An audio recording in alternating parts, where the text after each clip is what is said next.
For every 100 homes that came to the market, 126 went under contract.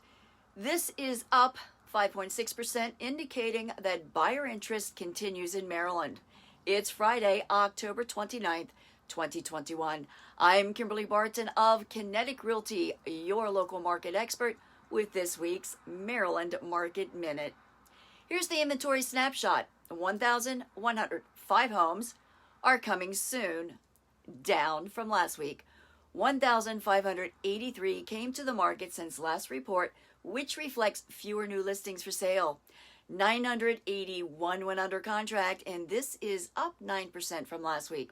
1,674 are temporarily off the market, down a bit. 1,524 moved to pending, down a little under 2% from last week. 1,972 closed, up 8.2%. The highest priced property to close over the past week was this home in Bethesda's Bradley Hills for $4,875,000.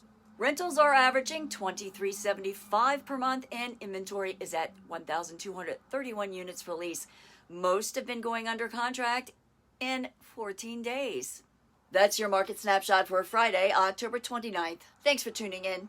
Join me next week for another update, and be sure to subscribe for new content. Have a spooky Halloween weekend, and I'll see you next Friday.